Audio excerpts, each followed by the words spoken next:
Morning बच्चों, आज हम बात करेंगे आयनिक रेडियस की। क्या होता है आयनिक रेडियस? ये रेडियस इसका आयन का, radius of ion, radius of ion is called ionic radius.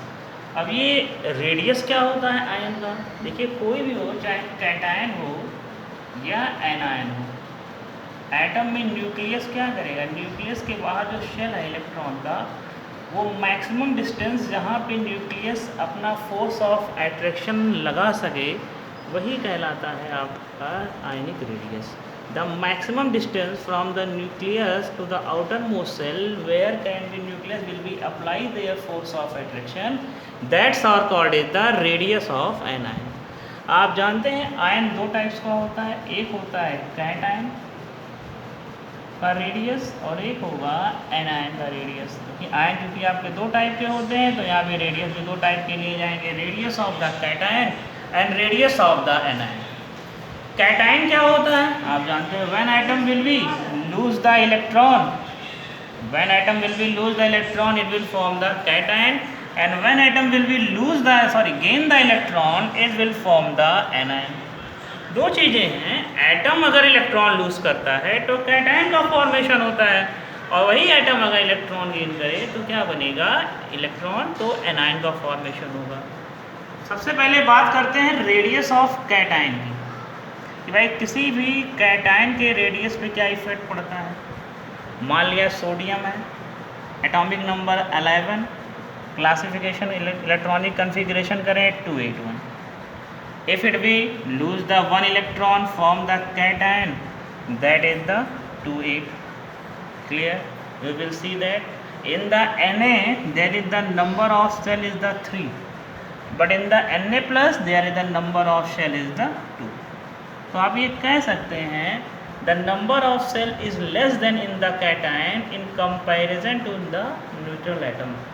तो किसी भी कैटायन का रेडियस उसके न्यूट्रल एटम के रेडियस से कम होता है। The radius of the cation is always less than the neutral atom. Clear?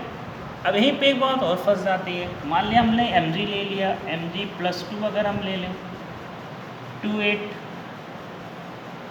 Magnesium का एटॉमिक नंबर 12 होता है, अगर Mg+2 ले लिया तो कितना हो गया? 28। अब यहाँ देखिए Na है Na प्लस आयन, Mg है Mg+2 आयन। अगर देखा जाए तो दोनों का सेम इलेक्ट्रॉनिक कन्फिग्रेशन है 2a। तो अगर मोनो इलेक्ट्रॉनिक एटम है, अगर आपका mono electronic iso electronic atom है, तब रेडियस में क्या इफेक्ट पड़ेगा? तो उसके लिए हम लोग फॉलो करते हैं Z/E प्रिंसिपल, जो पढ़ाता है, जो बताता है उसके इफेक्टिव चार्ज को। ये Z/E रेशियो क्या है? Z is the atomic number and E is the number of electron. अगर Na के लिए देखें Z/E ratio, Na plus ion के लिए, तो Na में atomic number 11, number of electron 10, तो कितना आ जाएगा? 1.1। Mg+2 में आए तो number of electron atomic number 10, तो कितना आ जाएगा? 1.2। तो अगर देखा जाए तो यहाँ पे 1.2 है, यहाँ पे 1.1 है, यहाँ पे 1.2। तो Na प्लस की तुलना में Mg+2 में देखेंगे तो न्यूक्लियर एट्रैक्शन ज़्यादा है। तो अगर न्यूक्लियर एट्रैक्शन ज़्यादा होगा, अगर एट्रैक्शन ज़्यादा होगा तो जाहिर सी बात है साइज़ क्या होगी? छोटी होगी। It means in the case of iso electronic atom, if the number of positive charge will be increase, the atomic size will be decrease। मतलब x से बड़ी साइज, x से छोटी साइज होगी आपकी x+ आयन की, इससे छोटी साइज होगी x+2 आयन की, इससे छोटी साइज होगी x+3 आयन की, इससे छोटी होगी x+4। इसका मतलब अगर आइसो इलेक्ट्रॉनिक एटम है और पॉजिटिव चार्ज अगर इंक्रीज करेगा तो एटॉमिक साइज क्या होगी? करेगी। तो यहाँ मैंने आपको दो चीज़ें बताई, पहले न्यूट्रल एटम और आयनिक में कंपैरिजन, फिर मैंने चार्ज का कंपैरिजन आपको बताया।